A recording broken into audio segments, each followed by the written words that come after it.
હિંમતનગર તાલુકાના કાનડા ગામે શ્રી બ્રહ્મલીન મહંત શ્રી આનંદગીરી મહારાજનો નાગેશ્વર મહાદેવ મંદિર ખાતે મૂર્તિ પ્રાણ પ્રતિષ્ઠાના ઉત્સવની ધામધૂમપૂર્વક ભવ્ય ઉજવણી કરવામાં આવી, જેમાં સવારે શોભાયાત્રા કાઢી આખા કાનડા ગામમાં શેરીઓમાંથી તેમજ ફોઈબાના મંદિર થઈ શોભાયાત્રા કાઢી નાગેશ્વર મંદિર ખાતે પરત આવી હવન યજ્ઞ કરી આરતી પૂજા કરી પ્રસાદનું વિતરણ કરવામાં આવ્યું હતું।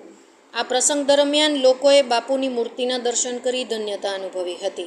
આ પ્રસંગ દરમિયાન ગામના આગેવાનો, વડીલો તેમજ સ્વયંસેવકોએ ખૂબ મહેનત કરી ઉત્સવની ધામધૂમપૂર્વક ઉજવણી કરી ધન્યતા અનુભવી હતી। રિપોર્ટર જવાહર વણઝારા, હિંમતનગર, ઇલોલ।